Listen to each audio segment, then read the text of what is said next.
All right, Kinney, I see you. I'm going to promote you to panelist. And Gigi, do you want to be on the panel as well? I see your hand raised. I guess I'll just go for it. Okay, cool.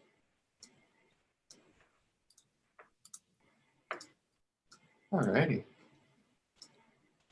Well, we're live on YouTube and we have some people joining us. So I think we're ready to start, Rebecca. All right, thanks, Hayden.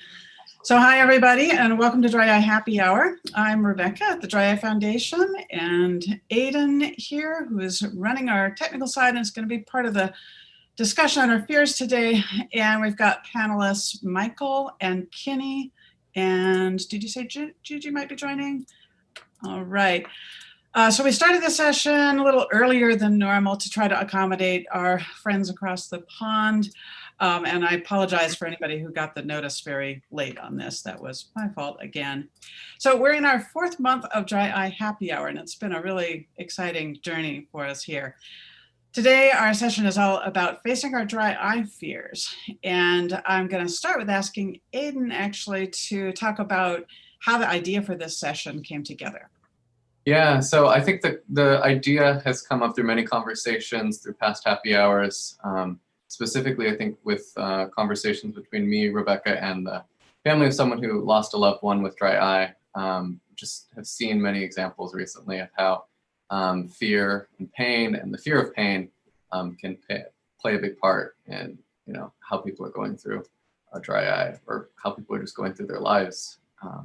So I think we've gotten really important advice in the past, I guess 4 months, as Rebecca said, on these happy hours about how to manage the pain with practical, just some practical things you can do to work with that, and also how to recognize and confront some of the fears. So out of these conversations, I think has been a message of things getting better, even if it takes a long time. I think with that family, with that young man that we were talking about, it took 3 years for the pain to get better, and knowing that at the beginning, I think his family said would have made a really big difference in the trajectory. So I think I'm really hopeful to hear people's stories today, and to just give everyone context for wherever you're at in the journey, that things won't always be like this. Fears, you can recognize them and deal with them, and it's not easy, but we're always here for you. The 5 of us on the panel, and me, Rebecca specifically, are definitely here to help you and share whatever we can when we can. So that's my 2 cents. Thanks, Hayden. Yeah, the idea that it gets better is just, it doesn't get out there enough. It kind of goes contrary to a lot of the lingo about things being chronic and progressive. But I think in terms of the global picture of how it impacts our lives, there's so many reasons to believe and know that things get better. And we can talk about that more later. What does better mean? What does it look like? So to me, talking about our fears is really about exposing these great big dark shadows that loom over us or over our future that get in the way of taking practical steps, get in the way of making good medical decisions sometimes. There's just this burden of things we're worried about related to how dry eye is impacting us and how it might impact us in the future.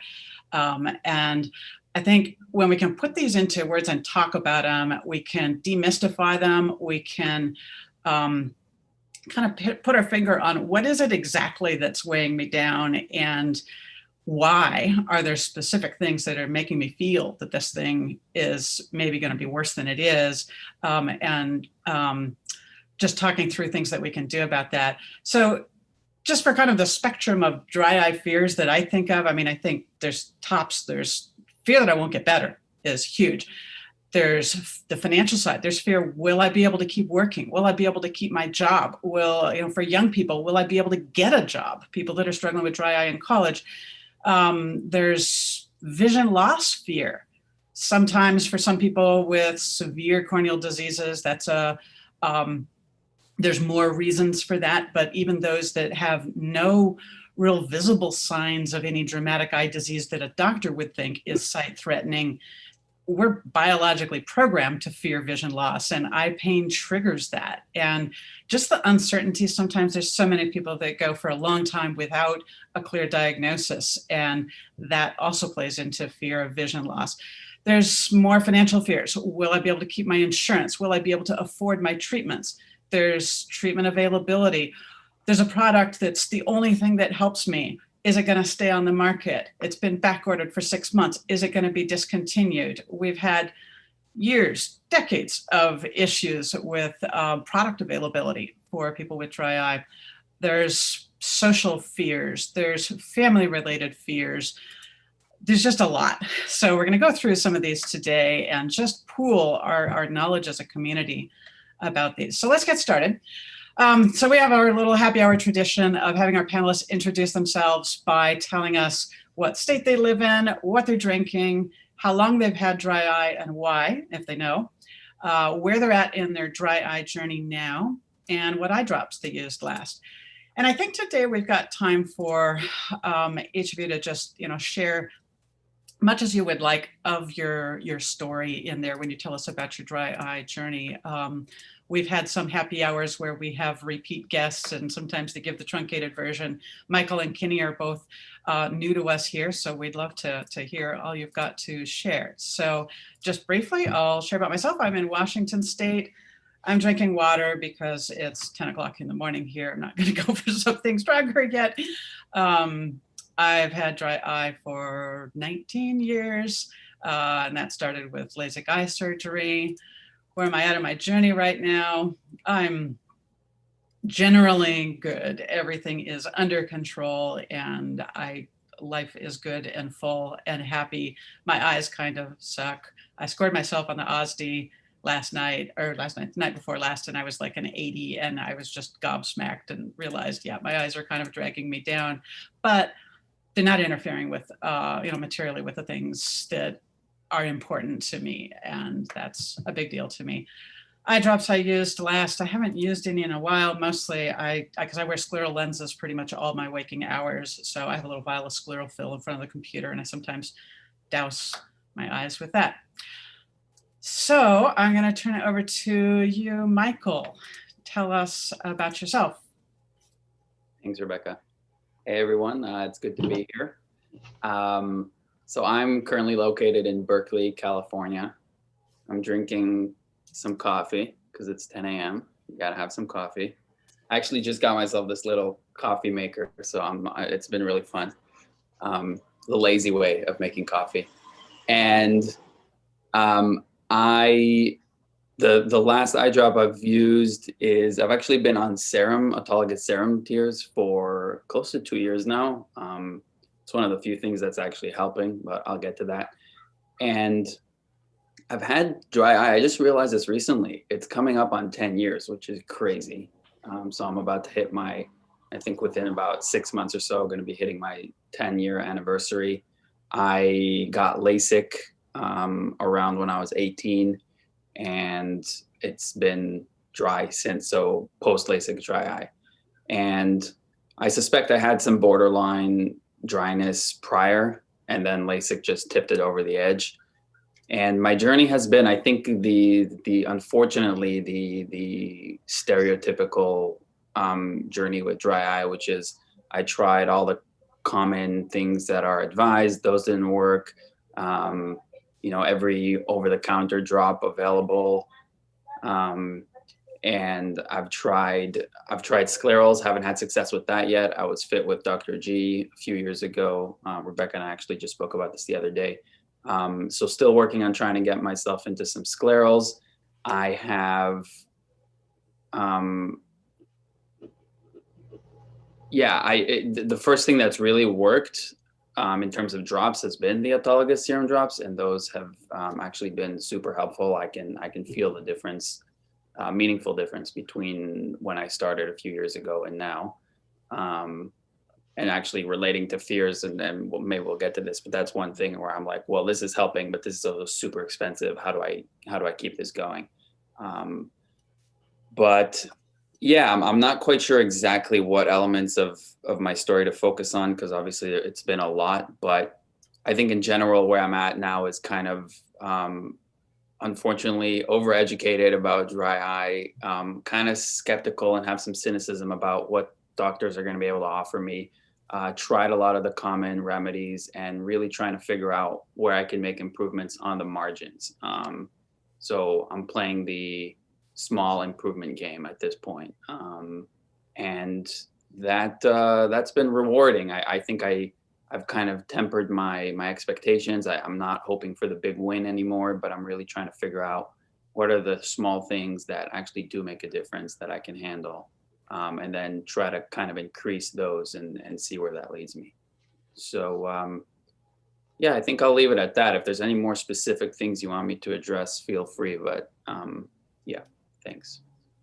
Thank you. And I think what you shared just now was profound in terms of letting go of looking for the big win and looking for the small ones instead. I think for a lot of us, it can be that accumulation of small incremental improvements that add up to the quality of life improvements and changes that we need. So that's a really key mental shift, I think, in that process. That's really something. Okay, so we'll be circling back to, yeah, more of the deeper issues in a few minutes here. Kenny, I'd love to hear from you. Can you introduce yourself and our questions and tell us about your journey? All right, my name is Kenny Mitchell. We live in Clyde, Texas, which is in West Texas. I'm drinking caffeine-free tea. The only eye drops I use is when I fill up my Boston lenses in the morning with Pure Lens, and it's rare I need any drops after that. I won the disease lottery in 2000 and was diagnosed with a really bad case of rheumatoid arthritis, and then I have Sjogren's secondary to the rheumatoid arthritis. I make no measure, they can't find any tears in my eyes. From time to time, my eyes do make a little oil, but that's really rare.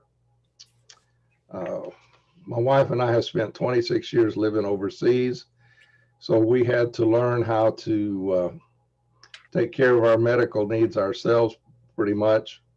My brother's a doctor, so that was helpful. When I started going with the dry eye really bad, I went to every doctor that I could find out here in West Texas. They couldn't help, nor did they seem to be very, they didn't seem to understand what was going on really. Went to a doctor in Dallas. He said that it looked like somebody had been attacking my corneas with a Brillo pad. And he made me some what we call blood drops, where he takes the blood serum and mixes it with something. That did help for a while. But in passing, he just said, you might want to try the Boston Foundation for Sight. So I referred myself to them, and they agreed to see us. By the time I got to Boston Foundation, I couldn't see the big E on the eye chart. I'd had to stop driving. I could still see the road, but I couldn't see the cars. I hadn't been able to read for 6-7 years. And my eyes were in constant pain.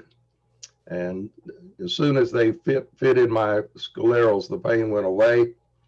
And I've been wearing them since about 2006.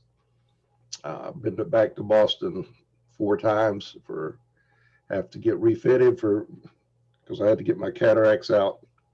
But as long as I wear my Boston sclerals, I have no pain, and I can see a little bit better than 20/20, so I have no complaints. Thank you. Wow. So I mean, we've got kind of two ends of the spectrum here. Talk about the big win. You have one thing that just gets this completely under control for you, but that was a lot to go through for a lot of years, because it's that combination of pain and vision loss, really. I mean, functional vision loss. If you can't read, can't drive, That's really high impact. Gigi, hi. Hi there. How are you? I'm doing okay. I'm actually on my lunch break, so I was happy to be able to join today. So Glad you did. All Yeah. right. Can you go through your introduction too? Tell Okay. us where you're at. sounds good. So my name is Gigi. I am coming to you from Southern Illinois. My dry eye journey started about 10 years ago, 9 years ago. I'm 28 now. So I think my dry eye journey started when I was a teenager and dumb and didn't use goggles in the tanning beds. And I think that might have damaged my cornea in the right eye. So ever since that incident, I've had problems with some burning in the right eye that I didn't know what it was. It was manageable. If I got a good night's sleep, it was totally okay. And it didn't really bother me. And then fast forward to March of this year, I had woken up one morning and I had bilateral corneal abrasions, and I had no tears in basically both my eyes. I had gotten started on some Xiidra drops. I tried that for a few months and then transitioned to cyclosporin. And then here more recently, I'm seeing an ophthalmologist in the Chicagoland area who has me on 50% serum tears and methylprednisolone, which is a steroid eye drop that I am now tapering down from. So at night, I use erythromycin gel, which is kind of my savior. It helps with overnight symptoms. And then in the morning, I just, do my steroid tears, and I also use TheraTears throughout the day. And I have some chamber glasses that I use when I'm outside working. So those have been pretty much my savior. Right now, my symptoms are okay. They've improved. The burning sensation has improved. The foreign body sensation has gone away, thank God, because that was really, I'm neurotic anyway, but a foreign body sensation in the eye is not so fun. And right now I experience just very, very tired, kind of tired looking eyes and tired feeling eyes. So about 6 p.m. when I get home, I just kind of check out, can't do very much, but at the very least I can get through the day without a whole lot of pain. So improving, but not quite exactly where I want to be. So I am drinking LaCroix because I'm on the job, and they won't let me drink on the job, unfortunately. So so if you guys have any questions, let me know. So thank you. Nice to meet you all. Thanks, Gigi. So yeah, we do have the full spectrum here. So you've got Kenny, who's been at this for 20 years, and Michael for 10 since LASIK, and Gigi, who had it start 10 years ago, but it's really this year that things tanked and got really bad. It's interesting to me that all three of you are using the serum tears, and that's been, an important part of your story too. Okay, and I was just going to comment on what you said about the foreign body sensation thing, Gigi. I've had several calls this week where that was a key thing, and where people described conversations with doctors who just completely brushed that aside as, oh, this minor irritation, that's no big deal. It's one thing when it's not you. It sounds like a minor thing, foreign body sensation, but when it's constant, when there is a constant feeling that there is something in there, I mean, those hypersensitive nerves in the cornea, yeah, it can be a lot higher impact, I think, than anyone would imagine. All right, so I think, Kenny, can we start with you? I listed earlier just a lot of different fears that some of us are assailed with especially in those harder parts of the journey. Fears about not getting better, fears about vision loss, fears about not being able to afford treatments or find doctors who can treat us or help us. There's medical fears, financial fears, emotional fears, so many things. Is there one of those that resonates with you particularly? Can you share about a fear you've had to address in your dry eye journey? Well, excuse me. The biggest fear was when I turned 65, I had to give up my insurance. and go on Medicare. And my insurance paid well, once I reached my out-of-pocket limit, which was 5,800. But since I'm taking Gelzans, which is at about 6,000 a month for the rheumatoid arthritis, in 2 months I covered my out-of-pocket expense. Well, once I covered that, they paid 100% of the Boston Foundation cost. And so going on Medicare, Medicare doesn't do that.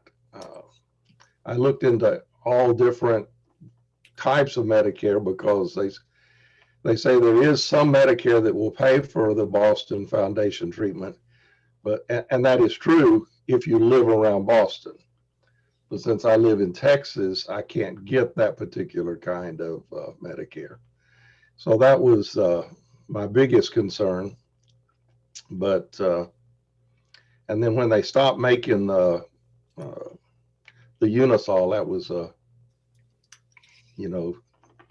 little bit of trouble. But thankfully, the Purolins came back before I ran out of Unisol. So the other problem we had was transporting enough Unisol and the things that we needed for the lenses to Russia every time so that I wouldn't run out while I was in Russia, because you couldn't buy that. And then it was extremely difficult to find hydrogen peroxide in Russia. So that's my biggest problems. What did you do about that? That's interesting. With the hydrogen peroxide, did you just have to use a different type of disinfection solution?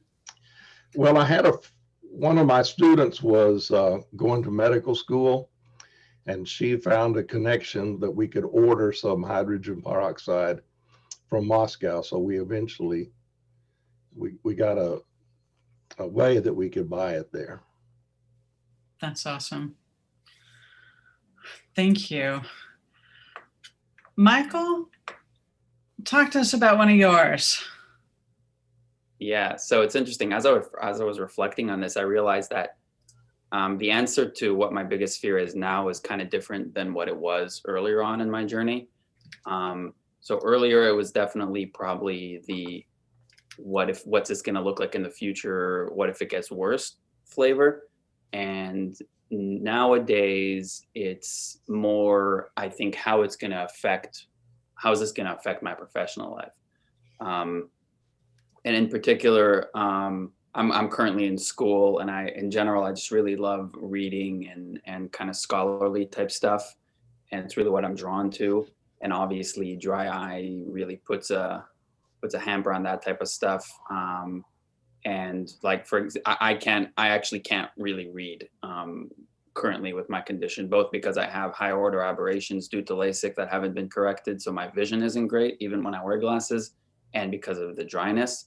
So I have to, I do a lot of audiobooks, and I use text to speech readers for my schoolwork and that type of thing, but it definitely slows me down, and I feel like I can't really be at full capacity, and that's really frustrating. And it does end up leading me to kind of think about what are going to be the long-term ramifications of this. Like, what am I not going to achieve because of this? What are the things I won't be able to make happen, possibly because of this? So I think that's the biggest one that comes up for me at this point. And yeah, it comes and goes as well. Like obviously if my eyes are doing particularly bad, I'll feel that a lot more strongly. But if I'm going through some, better patches, then it'll be much more subdued. So it kind of has a life of its own, and I've learned to just deal with it. And, we can talk about that some more, I guess, when we talk about what's worked. But yeah, I think that the number one for me at this stage is, how is this going to affect my capacities professionally? Right. And Kenny, you mentioned not being able to read for a long time. How did that impact you in terms of kind of personal life versus work? Well, I used to read 4 to 5 books a week, and so that was a big change for me. I'm a Bible professor, And so you have to do a lot of reading to prepare the lessons, but you know, it was just extremely painful, and I had to get the largest print books I could find, which still didn't help much, but you just had to push through. And give up on the reading, of course, which was you know, not fun to do, but you have to do what you got to do to survive, I guess. Yeah. Was technology any help to you through that period? No, you know, if you can't see something the size of a car, it's pretty hard to see, you know, something on a computer screen. Sure.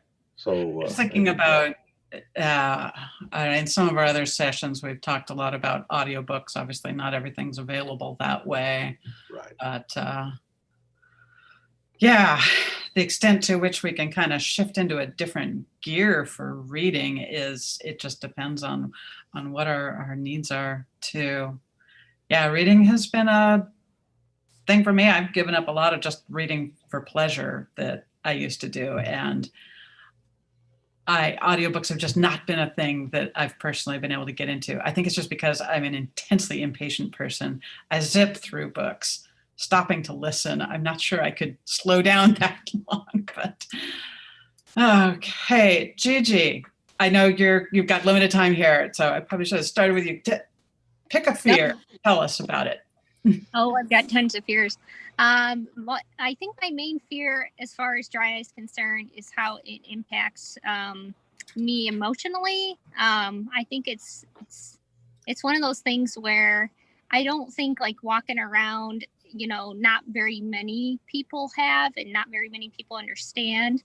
And the biggest fear when I started dealing with this was how small and how small my world got, and how I thought about, you know, the things that I can't do, which I think I'm getting around to the idea of, I guess I can do those things. I just have to do them a different way, or I have to, you know, wear my goggles, or, you know, do those things. And I think talking to people who are dealing with the same thing helps kind of combat that idea that you can't do that. Like, for instance, I like to travel. I like to go outside and do outdoorsy things. And if you can't do those things, it makes the emotional side of dry eye much, much worse for me. And so just combating that and trying to figure out how to live alongside it and not try to fight it, and you know, do a little bit of surrendering to it has been difficult for me. So I think the social piece of dry eye disease has been kind of a big thing for me. Mm-hmm. Surrendering. I'm just kind of pondering that word. It's that place, isn't it, where you're kind of navigating. I think to me, it's what does it mean to get better? What does better look like? Does it mean I've conquered the disease, or I've healed the disease, I've cured the disease, it's gone? Or does it mean it's there, but I'm in a better place? I'm taking control with these different tools and strategies and whatever. To me, it's more empowering to say, I've got my tools, I've got my ways of doing things. I may be rethinking some of the things I'm doing, different strategies and so forth, but I'm in control of what I get to do. But I think as you're heading through some of those transitions, it feels more like giving up hope of things getting better. I think of it as just rearranging what we think about what getting better is. I'm thinking of some of the stories that have been posted on Aiden's Dry Eye Stories site that were really powerful ones. I mean, there was a gal who had pictures of herself hiking somewhere, and this was the big transformative thing for her because she was such an outdoors person, and dry eye, as you said, made that world very small, just couldn't do those things. But being able to find ways to get that back was really powerful. I'm thinking also of the gal who wrote the blog about taking scleral lenses on safari. And that was mind blowing because I think to a lot of people with scleral lenses, it felt like I can't go anywhere. How will I even, survive a 6-hour flight in a plane with dry eye and the sclerals and just dealing with lenses and my supplies and one thing and another. And Kinney, you've spoken to that too, the just difficulties being out of the country without immediate access to the things that you need for your most basic treatment. But it's just really inspiring, I think, to see there are so many people who find their ways through this. I think we have to look to those triumphs sometimes to get some inspiration. Circling back to you, Michael, and impact on work and what you can do in the future. Are there any particular ways you're kind of thinking through that to find the hope that you'll be able to do everything you want to do? I know it's kind of a vague sounding question. No worries. Yeah, so I feel like there's, and this kind of, I guess, to your point, Rebecca, about there's two elements to this entire thing, and this applies to the fears too. There's always the question of like, what do I do practically to make things better? And then how do I improve my relationship to whatever actually is right now? And I've found that I've actually shifted over time, and maybe this is a common thing. I've shifted from that first battle of like trying to find the solution. I mean, I'm still working on that, but I've shifted a lot of my energy to how do I work on how I relate to the fact that this is my current reality. And so to answer your question, on the practical side of things, I do listen to audiobooks. And by the way, Rebecca, if you get antsy, you could speed things up, which is I've been doing audiobooks for too long, and now I listen to audiobooks at about 3 times the speed. Oh, wow. Okay. Yeah. Speed listening is actually a very popular thing these days. And if you do a lot of listening, the brain actually adapts. And you can, like people who don't have vision at all, for example, can oftentimes listen at really, really high speeds because those areas of the brain can actually take over for audio processing. So I think in general, there's, I'm actually ironically reading a lot more than I probably would have because I've gotten so into audio, and I can listen while I do a lot of other things. So I'm still able to consume a lot of information. With school, it's harder because a lot of the stuff I'm reading, the papers and whatnot, don't have audio versions. So I have to use those text-to-speech readers, which are terrible. And it just sounds like a robot. Even the better ones just aren't that great yet. So I mean, it works, but everything again just takes me a lot longer, and I feel like I'm really working with kind of like training wheels. Like I can't really go full steam ahead on my schoolwork, and that's very frustrating. But yeah, I guess the biggest thing for me has been to realize that I'm trying to figure out how to phrase this, but that the problem is only if I want to really do something specific and then dry eye doesn't allow me to. But if I stop wanting to do things that I can't, or stop like having goals that are unrealistic, and I just adjust my expectations to the way things actually are, things become a lot easier. And it's not, I guess kind of to what you were saying, that's not a giving up to me. It's not a like, giving up on the things that I really want, but it's just adjusting to how things are. And one tool I found to be incredibly helpful for me on this particular journey is meditation, just basic mindfulness meditation, which I've done a lot of in the last 5 years or so. And I found that to be super useful in terms of being able to just be with what is. Gigi said surrender. And yeah, that word really rings true to me. Like just being able to not resist it, not want it to be different. And when I say, again, not want it to be different, I don't mean like that I don't want it to be different, but not constantly be wishing that right now things were differently, because that just creates a lot of unnecessary suffering. And it's one of the things that meditation really highlights. So yeah, honestly, I think meditation, it's funny because if people ask me what's worked for dry eye, it's not an eye dropper, it's meditation. Because in terms of my actual improvement and my actual relationship with my dry eye, meditation has been the number one biggest thing. And it's a peculiar thing too, because oftentimes it's hard to separate what's gotten better, my relationship to it or my actual symptoms, because it can be very hard to track. Like, I don't know if my eyes are doing a lot better now, or if I just relate to it in a much healthier way. So yeah, I realize that was kind of a meandering answer to your question, but I think those are the on the one front, there's the practicalities, like what do I need to get done in order to make this better, hopefully. And, you know, audiobooks, text to speech, and all the other avenues have been super useful in that regard. But then the really big thing for me has also been working on how I can relate to this in a way that doesn't cause as much suffering, and that is much more welcoming, I guess, of what is currently my situation. So yeah. There's a fantastic meandering answer. You've hit on so many really important things. I just love this. And by the way, thank you for the information about speed listening. I had no idea. I'm just so ignorant of that world. You're inspiring me to try something new, which I don't do very often. So, and I'm just so pondering how you've articulated this thing about the difference between, it's like, what's getting better, my eyes or me, how I relate to this, how I think about this. And that's where, yeah, I'm looking at the comments in the chat here, Janet talking about these scary words, chronic and progressive, that people use for dry eye disease.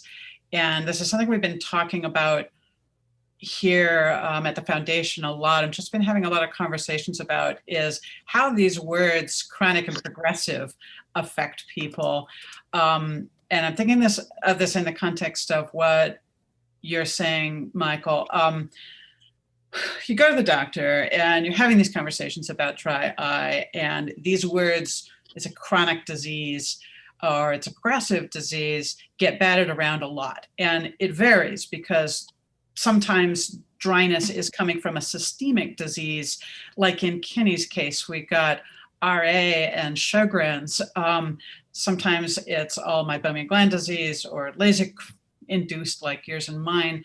But I think the messaging we get from the medical world about chronic disease undermines sometimes our ability to navigate through this, because when they talk about chronic, they're talking about the medical side of it, as in, is there chronic inflammation going on that you may need to be able to have to deal with long term?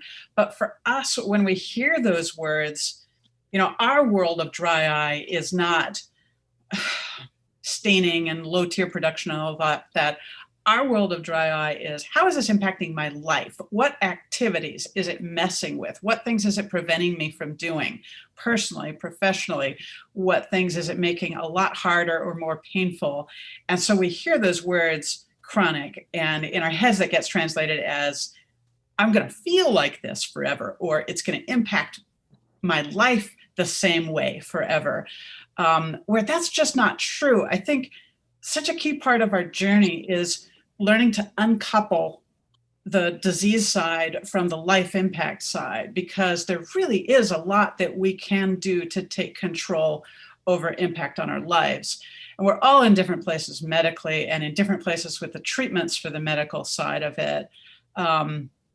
But I think that separation, like you said, better can mean I relate to this differently, and therefore it impacts me less than it had, or in different ways. And also just being able to, I loved what you were saying about, you said something about reading now more than you would have otherwise.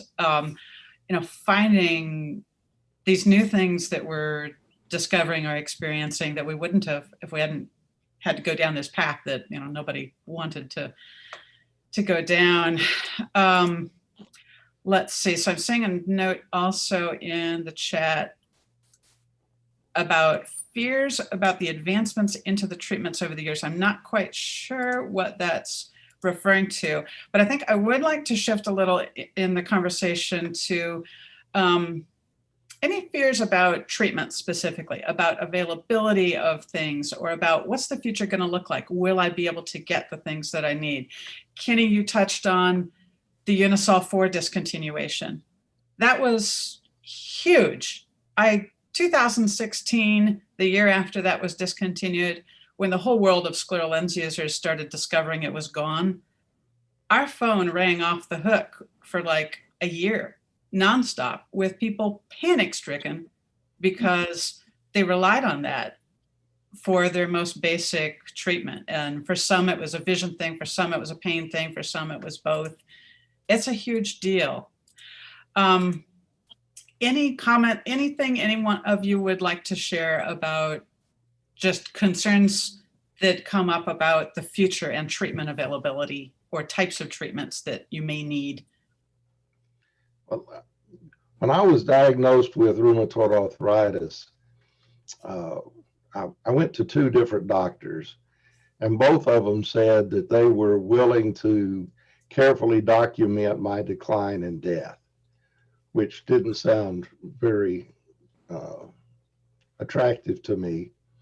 And so I kept looking for a different doctor, and my brother helped me find a young rheumatologist who had she had done the clinical trials for all of the new medicines for rheumatoid arthritis during after she left medical school and before she started practice. And so when I went to her, she said, if I don't get you in remission, you'll be the first patient that I've ever had that I didn't get into remission. And so from that, I learned even doctors that come highly recommended may not have the last and best information.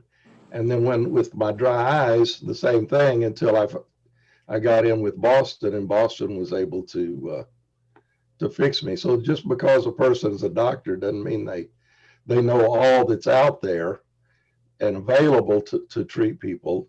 They know what they know, and that's it. And to take some responsibility and do research, and then keep going till you can find the doctor that can help you. I think that's a thing that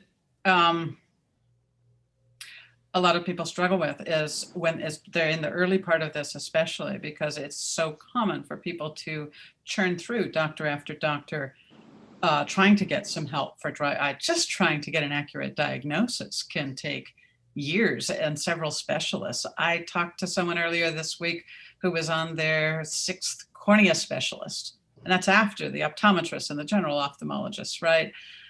This is a plague in our whole community, I think, is the difficulty of getting medical help. But I love how you describe that doctor who was determined to get you in remission, because they obviously connected with what you wanted and needed, and they were determined to be there and get you there. I think if there is one feature that a doctor has to have to be helpful to us, it's not necessarily that they are the encyclopedia of all dry eye knowledge, but it's that they are fighting for you, that they know they're alongside you to find what you need to help you get where you're going, that they are aligned with your goals. I guess I would put it that way. And it is a surprisingly hard to find thing. Another type of fear that I want to bring up is something I've observed over the years in lots and lots of conversations and Facebook group discussions and forum discussions, is sometimes a strategy or a treatment or a tool is avoided out of fear. Sometimes people don't want to try a particular thing because in their head, they've got it categorized as, well, that's my last hope. And if I do that thing and it doesn't work, then there's nothing else.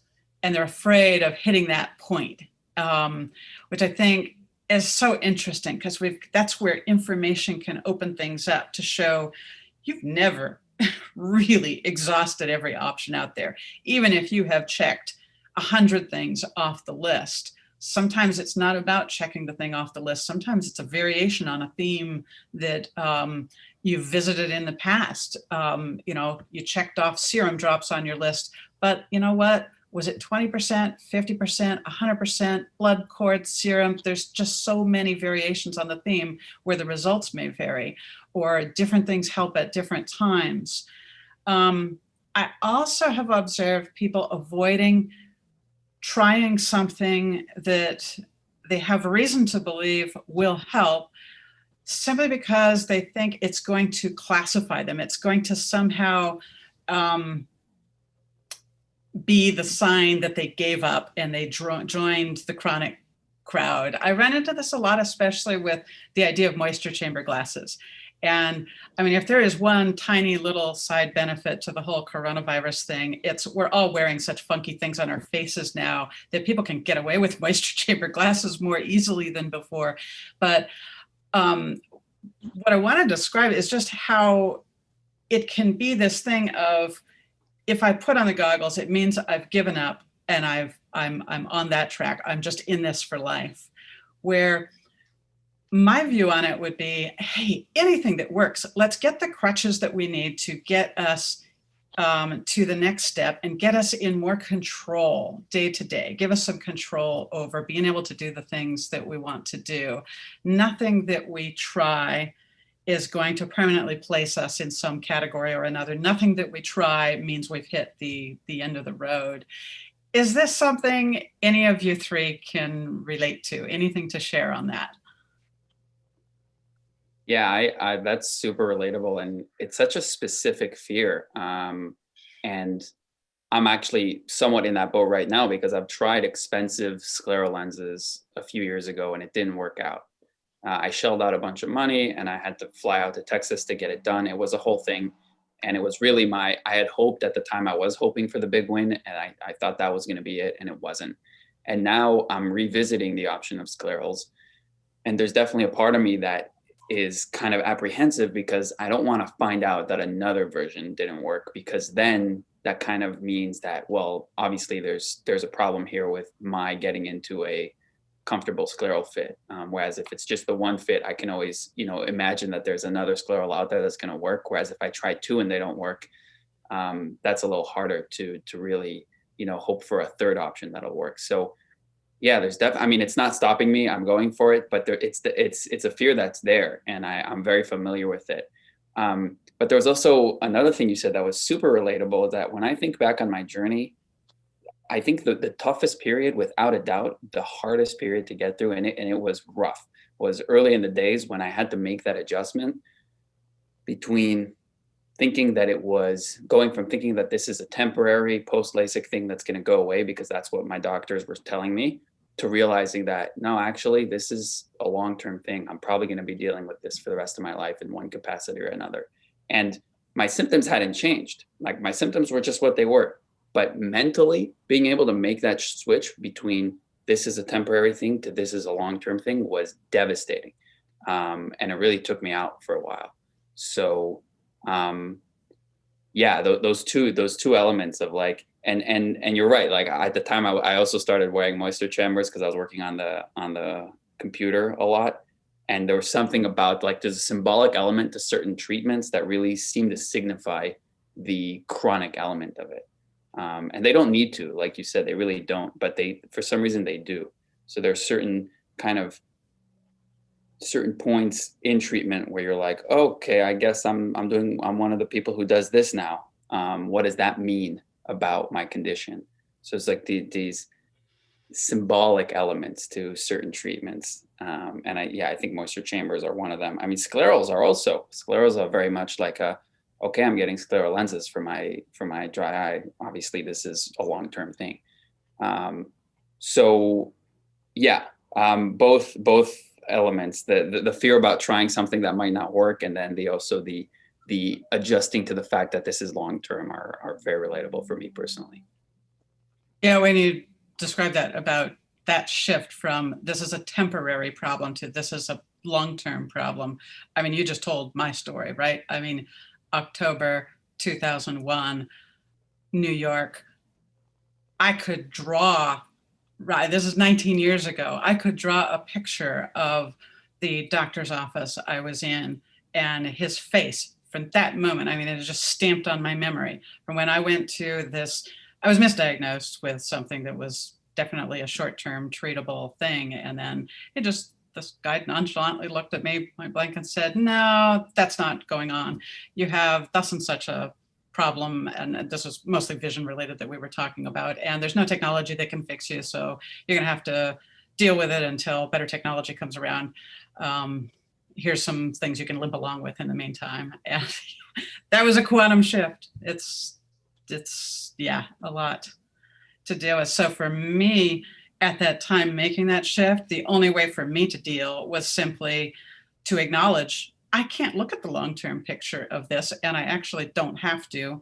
I made a really short time frame for myself. And I said, okay, what do I need to deal for the next 12 months or 6 months or 3 months? So I was just on the verge of moving to England with my job. I had all this stuff going on, and I said, okay, it's all about the crutches and the whatever I need to make it through this shorter period. And next year sometime I'm going to circle back and start thinking about what does this really mean for me, and are there changes I need to make to my life as a result. And for me, that's been the strategy that helps is just I'm not going to look at a piece that I'm not ready to deal with. Let's see. Yeah. Anything to add to that? Gigi, were you saying something? Oh, I think I misheard. Going back to other fears then, what about, anybody want to talk about kind of relationships, whether it's family, friends, or even just people at work, concerns about how your condition impacts or could impact that in the future? Anybody got things to share on that?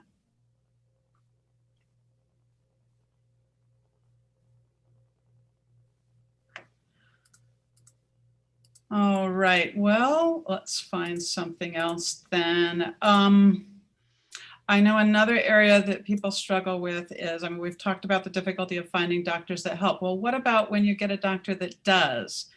The concern about keeping access to them. Kenny, you spoke to this a bit with the, how do I ensure I have access when I'm switching from insurance to Medicare? Anything further you'd like to share about that?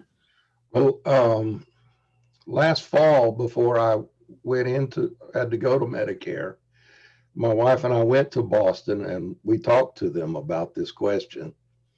And they were very kind and gracious and agreed that since I was a long-term patient, that they were going to work something out where I could continue to come there. So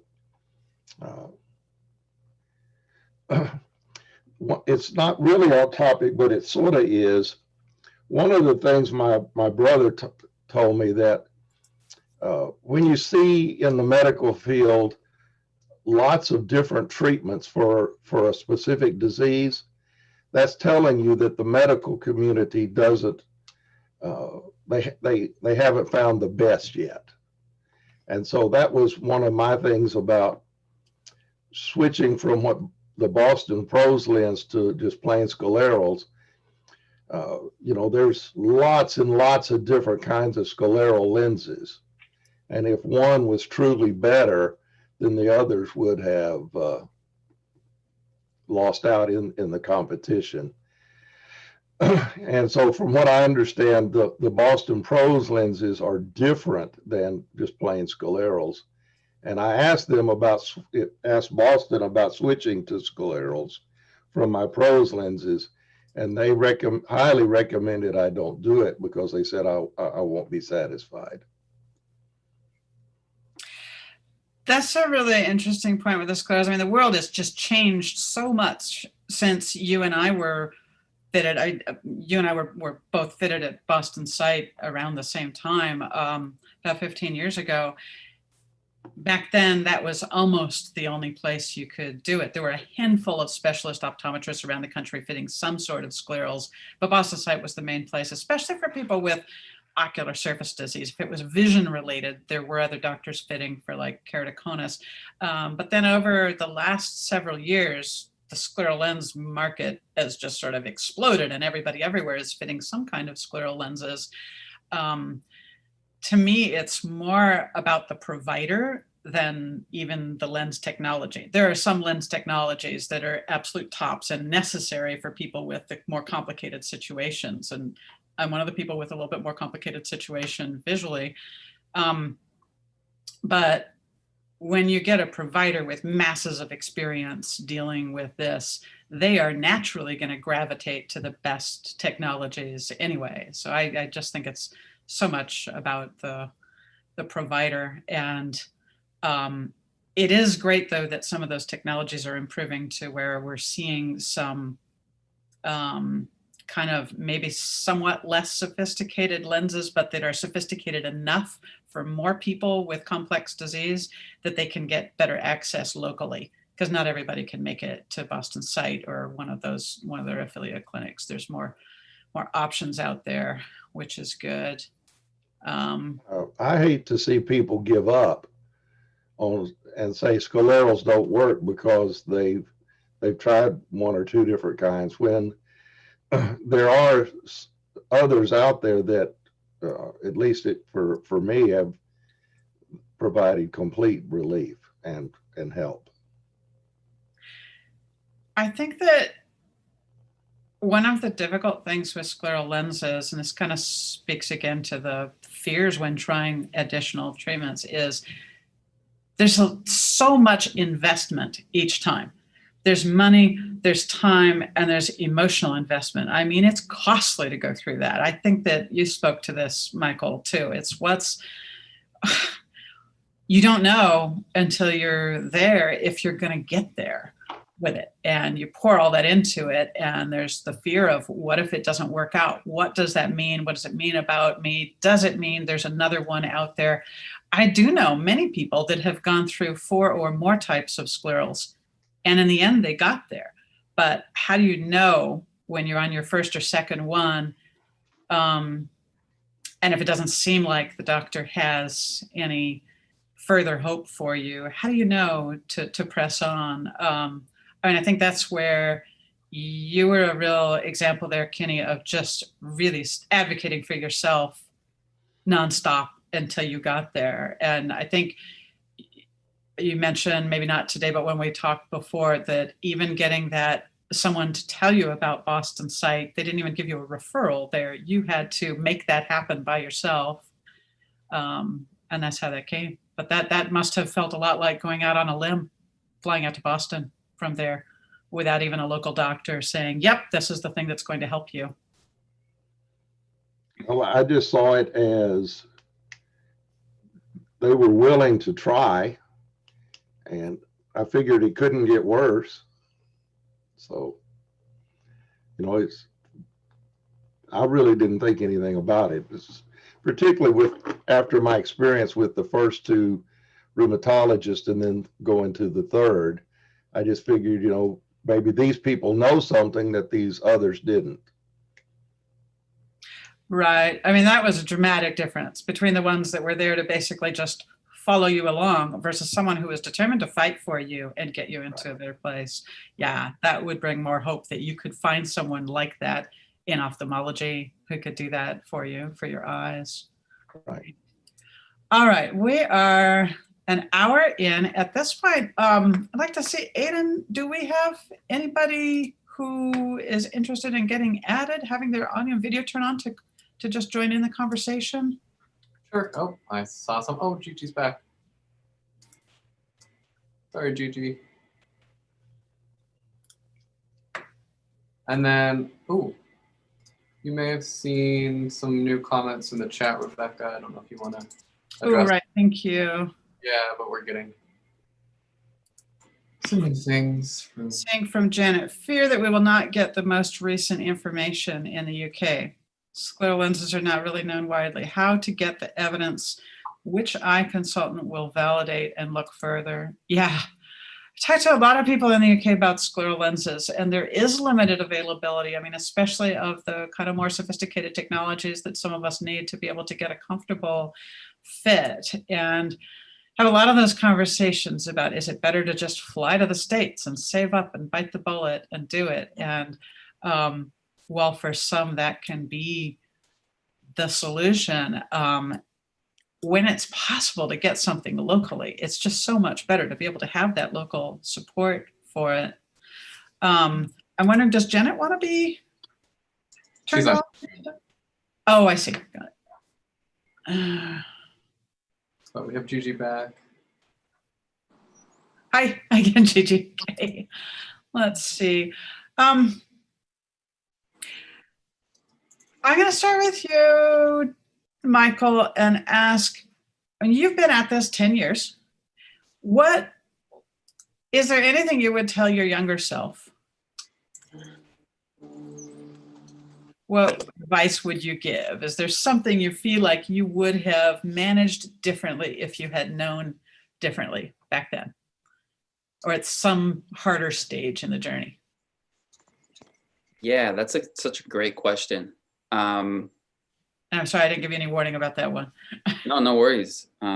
Oftentimes the answers to these are better if you don't give enough time for reflection, see what comes up. I think probably the biggest thing, what's coming up for me now is the biggest thing I would probably tell my younger self.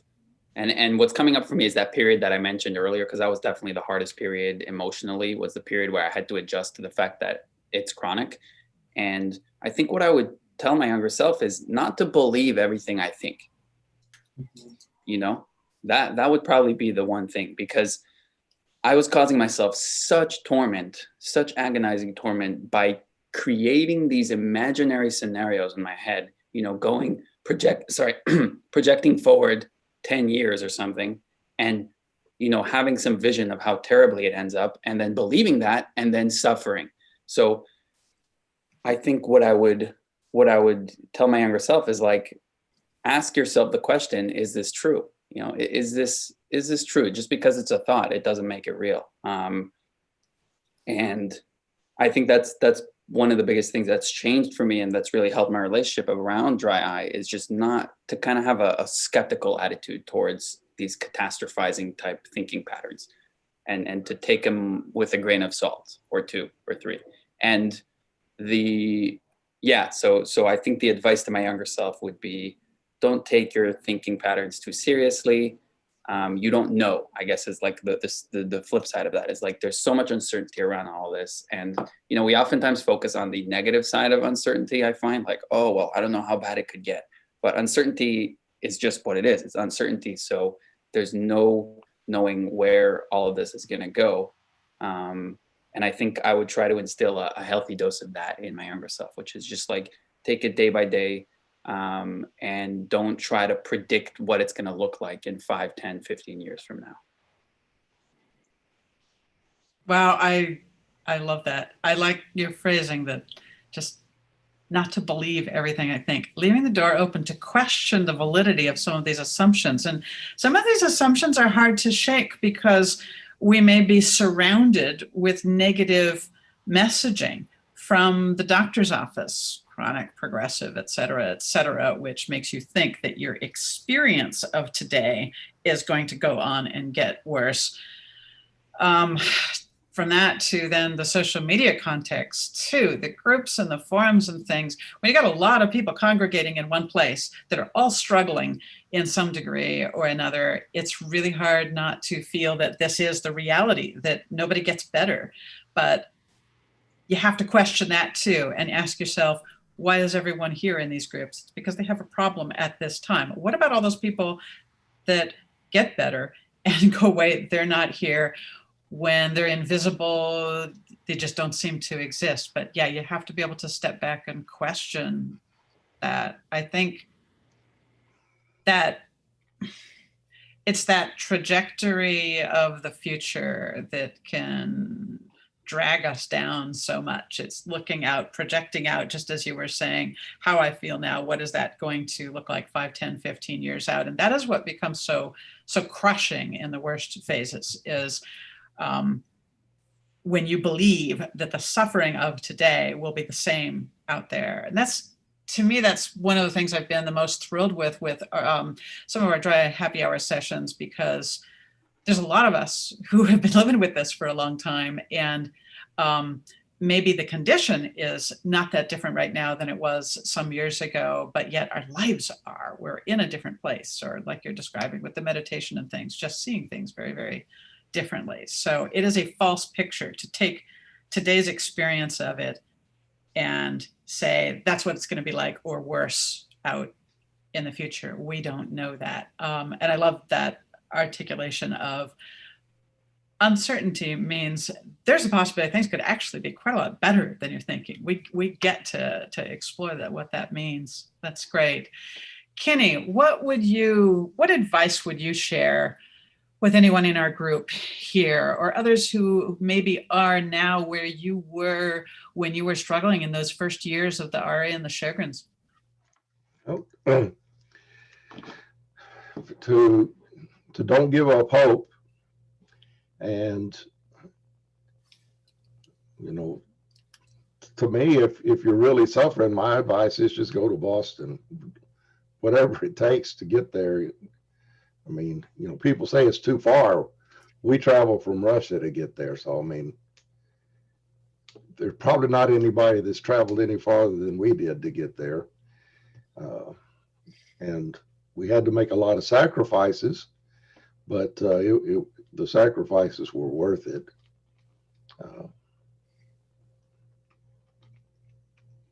And just, you know, adapt. You have to adapt and change, and then to overcome. I believe that as humans, we have the ability to overcome great adversities, as long as we're willing to have some faith and work at it. Don't give up. I think that's a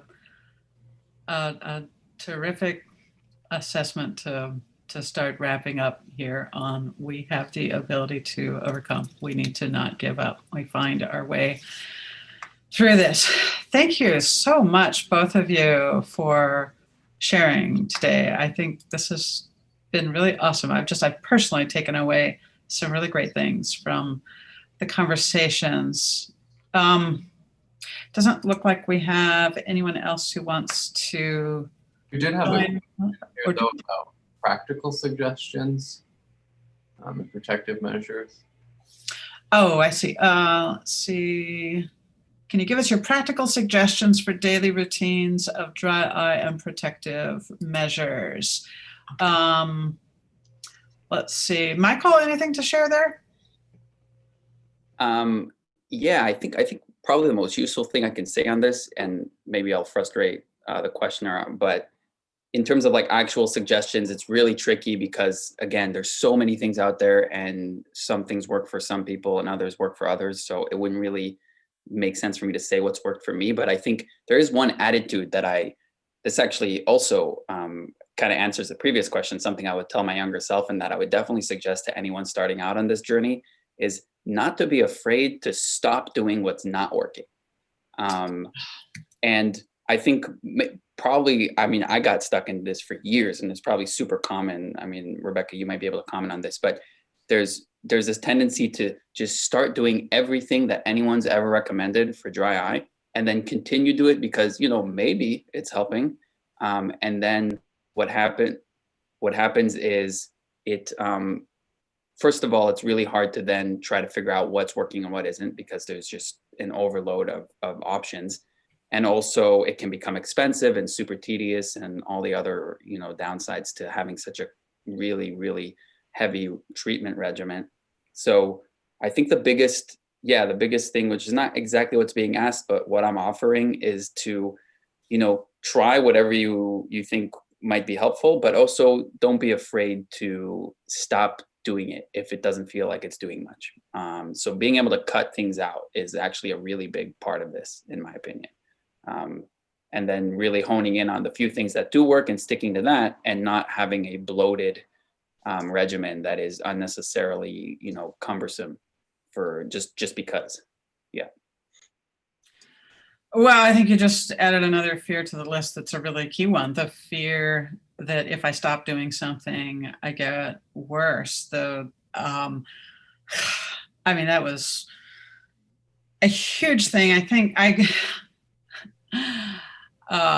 innumerable people I'm thinking about that I've talked with over the years that have said, well, I don't know if this, and this being, it could be a prescription drug, it could be an over-the-counter remedy, it could be whatever. I don't know if it's helping, but I'm afraid to stop in case I get worse. There's just so much of that. I mean, I think when we've got a lot of pain, a lot of life impact from it, then thinking like that can dominate our decisions, and it's not a healthy thing. That's where I tend to think of having this kind of parallel path of, we got the medical side of it and we got the just plain old pain management side of it. We have to have the pain management things so that we can make intelligent decisions, rational, measured, well-advised decisions about the medical side of things, and not be driven in continuing to carry on with treatments that we don't know if they're helping,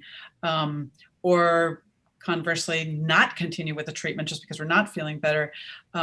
If we have that pain management piece in place, then we can make those measured decisions on the medical side of things. I know that was my big hang up with Restasis for so many years. I have nothing against the drug itself. We were using cyclosporin in dry eye long before Restasis came on the market.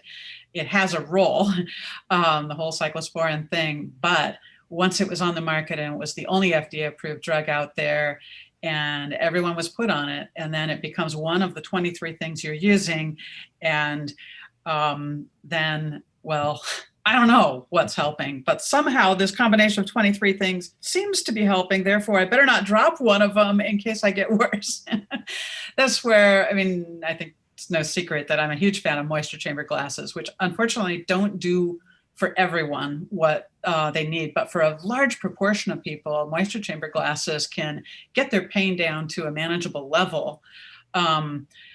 To where, again, you can maybe do a little bit more experimenting with other things. I think just one comment on the thing about not being afraid to stop doing what's not working. Just if it is on the medical side, let's do that in consultation with the doctor, not just drop the drug because we're not sure it's working, but we'll need them involved on that to see, because sometimes they may see clinically that it's actually doing something for you, even if you aren't feeling some benefit from it. All right, anybody else? I would just say in terms of practical things, I can't remember quite who asked the question, but if you want specific advice or just someone to talk to, we're available by phone or email. And I could give those out at the end or in the chat. Sorry, waving at the FedEx guy here. Right, thank you. And I think, for some people, the list of things to do, like at the computer, is going to be really important. Those are types of things that we can help with if you reach out to be able to get more pain under more control. Aiden, can you share just about other ways beyond Dry Eye Happy Hour for people to connect and get information? Absolutely. Yeah, I'm just going to look at my notes here. So yeah, we do these happy hours just for anyone who's new to this every other week on Fridays. So try to make this really consistent and have different topics planned. Maybe Rebecca, you can talk about those later. Of course, there are the Facebook groups and Dry Eye Talk forum. And like we said, take those with a grain of salt. You can also reach out to us personally or at the foundation. We're available. I'll put it in the chat at info@dryeyefoundation.org. And you can call us at 800-484-0244. We can usually respond during business hours or sometimes outside of that on the weekdays. And the other thing I had here I kind of skipped over was Dry Eye Stories. Rebecca mentioned that earlier. It's just dryeyestories.com. And got about 30 stories from the past couple years of people who are at really different stages and are dealing with different types of dry eye. So some people who, like Rebecca said, have found ways to manage and go on safari and do all these other things. And other people who are at different stages. I've heard from some people who really connect with reading those and can use those to put things in context, to share with other people, all those kinds of things. So just want to underline everything we're saying with the resources that we have, and please reach out to us if you see this now, or even if you're watching the video years from now, we'll still be here. And sorry, I might have missed this with the FedEx people going around. Did you mention the survey by chance? I didn't mention the survey. Yeah, we have mydryeyedata.org. Rebecca and I developed a survey last year. Very, very exhaustive, but we really hope that it can help put things in context for what you've tried and maybe more things to try. We're collecting data, hopefully, to use for more research and things, but really design this as a tool for people to understand where they're at. Say it better, Rebecca. I think, who was it that was asking about the practical information? Actually, taking the survey is a great way to just see a really long, comprehensive list of both the medical and the non-medical treatments and strategies people engage from time to time for dry eye, because everything is on there, from the drugs and devices to the over-the-counter things, to the home remedies, to dietary change, to moisture chambers, to scleral lenses. There's just a lot. I think that going through that even can give people ideas about things that they haven't explored before. In terms of future dry eye happy hours, so in 2 weeks, we're going to have a session about elective eye surgeries. That's one, obviously, I can relate to real closely, and Michael comes from that world as well. We've got a few people signed up for that one. Then 2 weeks out from that, we're doing a session on dry eye and work. And what does it look like in the workplace, or in your future workplace, or your present workplace? How do we deal? How do we get accommodations when we need them? How do we make sure we're getting our needs met and are able to perform at our best for work? So looking forward to that one. And the next one after that is going to be about the issue of getting our actual problem validated, which I think is an almost universal problem in our dry eye world, that we can so easily walk into a doctor's office and what they think is wrong and what we think are wrong are just two different worlds. We can have severe symptoms and simply not have them taken seriously. We need doctors, we need ways to communicate with doctors where we can get our needs and issues across to them effectively. We need new ways to engage them with what's actually affecting our lives. So looking forward to that one. Anyone who's listening who would like to participate in one of those, please reach out to us. You don't need to have encyclopedic dry eye knowledge or profound things to say to be on a dry eye happy hour panel. We just want people who are engaged with these issues, who have had experiences that they can share, that we can get into conversation about. We just want to get our issues out on the table and talk about them. So if you've got things to say about struggling at work with dry eye, or have experiences of that are useful to share with others about how you've made it through that, or if you've got experiences to share about struggling for validation in the medical world of your issues, or how you've gotten that, just please reach out. We'd love to have you on panel. The email address is listed in the chat here. It's info@dryeyefoundation.org, or give us a call. We would love to have you.